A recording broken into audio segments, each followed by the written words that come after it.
আসসালামু আলাইকুম everyone, welcome back to my new recipe. নতুন একটা ভিডিও দেখার জন্য সবাইকে আবারও ওয়েলকাম করছি।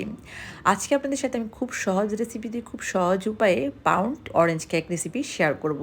আশা করি সবার আপনাদের অনেক বেশি ভালো লাগবে। চলেন শুরু করি আজকের রেসিপি। আমি এখানে নর্মাল টেম্পারেচারে 3টা ডিম নিয়েছি, আর আমি এখন ডিমটাকে একটা ইলেকট্রিক বিটারের সাহায্যে ডিমটাকে খুব ভালোভাবে ফ্রমি করে নিব। এরপর এখানে আমি আস্তে আস্তে যখন প্রমিটা হয়ে যাবে তখন এখানে আমি 1 কাপ পরিমাণ অনুযায়ী সুগার ব্যবহার করব। যারা কেকে মিষ্টি যেমন খেতে পছন্দ করেন আপনারা সেই পরিমাণ অনুযায়ী চিনিটা ব্যবহার করতে পারেন। আমার কিন্তু সুগারে কেকের পরিমাণটা খুবই কম লাগে, সেক্ষেত্রে আমি চিনির পরিমাণটাও কমিয়ে দিয়েছি। আমি যখন 1 কাপ চিনি ব্যবহার করব সেক্ষেত্রে কিন্তু আমি হাফ কাপ ব্যবহার করার পর আবার খুব ভালোভাবে বিটার করে নেব। এরপর আবার বাকি অংশ চিনিটাও ব্যবহার করে খুব ভালোভাবে চিনিটাকে গলিয়ে ফ্রমি করে নেব ডিমের অংশগুলা।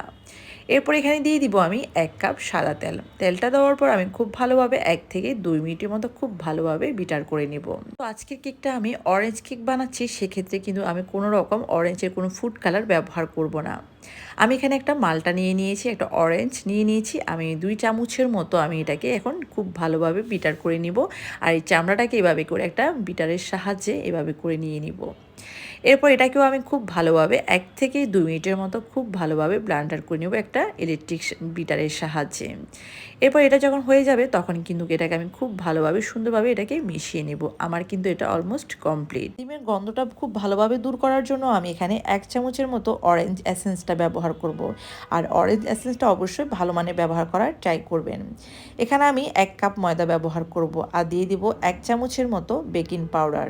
আমি কিন্তু খুব ভালোভাবে এটাকে একটু চেলে নিব, আর যেন কোনো বাম্পস যেন ময়দাতে না থাকে।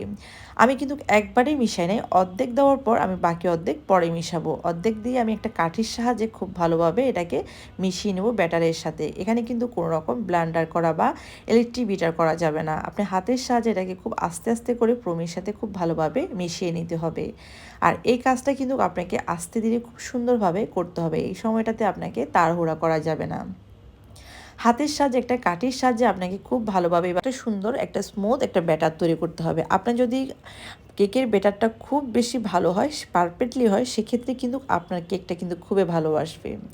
আমি এখানে অরেঞ্জ জুস ব্যবহার করেছি 1 কাপের মতো। কোনো রকম কোনো পানি কোনো কিছুই আমি এখানে দুধ মিশাবো না। আমি প্রথমে এখানে হাফ কাপ ব্যবহার করেছি, এরপর হচ্ছে আমি বাকি হাফ কাপ ব্যবহার করবো। টোটাল 1 কাপ অরেঞ্জ জুসটা ব্যবহার করেছি। আর পিওর অরেঞ্জ জুসটাকে আপনাকে অবশ্যই মাল্টা বা কমলা থেকে বের করে নিতে হবে। আর বিশেষ করে এটা মাল্টা থেকে বা অরেঞ্জ থেকে বের করে আপনাকে খুব সুন্দরভাবে নিতে হবে। এটাকে অবশ্যই একটু ছেঁকেও নিতে হবে। এরপর এটাকে আমার ব্যাটারটা অলমোস্ট কমপ্লিট। এখন যেখানে কেকটা সেট করব সেখানে আমি একটু অয়েল ব্রাশ করে নিচ্ছি। আর নিয়ে নেব এখানে একটা বেকিং পেপার। পেপারটাতে কিন্তু আমি অলমোস্ট, যেহেতু আমি এখানে ব্রাশটা করে নিচ্ছি, সেক্ষেত্রে কিন্তু আপনাকে আলাদা করে পেপারে অয়েলটা ব্রাশ করতে হবে না। এরপর আমি এটার সাইজে একটা বেকিং পেপার নিয়ে নিয়েছি আর এটাকে খুব সুন্দরভাবে সেট করে নিয়েছি। এখন আমি যে ব্যাটারটা তৈরি করেছি সেটাকে আমি খুব ভালোভাবে এখানে দিয়ে দিব। আপনাকে কিন্তু এই কাজটা খুবই আস্তে ধীরে ধীরে সুস্থে কাজটাকে খুব সুন্দরভাবে করতে হবে। কেকে যেন কোনো রকম কোনো বাম্পস না থাকে, সেক্ষেত্রে আমি কেকটাকে কয়েকবার এভাবে করে ঝাঁকুনি দিব। দেখেই বুঝতে পারছেন আমি কিভাবে করছি। আমি এখন এটাকে 30 থেকে 40 মিনিটের জন্য 160 ডিগ্রি সেলসিয়াসে ওভেনে বেক করে নিয়েছি।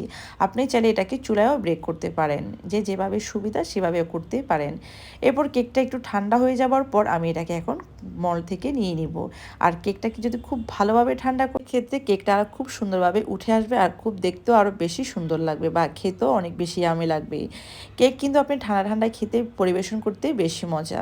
আমার কেকটা কিন্তু তুলনামূলক একটু গরম ছিল, আপনাদের সাথে শেয়ার করার জন্য আমি কেকটাকে খুব ভালোভাবে ঠান্ডা করে নিয়ে এটাকে একটু করে আমি নিয়ে নিয়েছি। আমার কেকটাও কিন্তু মাশাআল্লাহ খুবই সুন্দর হয়েছে, আর দেখতেও বুঝতে পারছেন খুবই সফট হয়েছে। এমন করে আপনি পারফেক্টলি সফট কেক করার জন্য আপনাকে আমি আজকে যে রেসিপিটি শেয়ার করেছি পুরো ফলো করে এই রেসিপিটি বাসায় ট্রাই করতে পারেন। আশা করি আপনারা অনেক বেশি স্যাটিসফাই হবেন। আর কেকটা কতটা অরেঞ্জ ফ্লেভার বা কতটা কালার সুন্দর হয়েছে এটা আসলে দেখি বুঝতে পারছেন। আর এটা খেতেও কিন্তু ভীষণ মজার হয়েছে, মানে না করলে বুঝতে পারবেন না।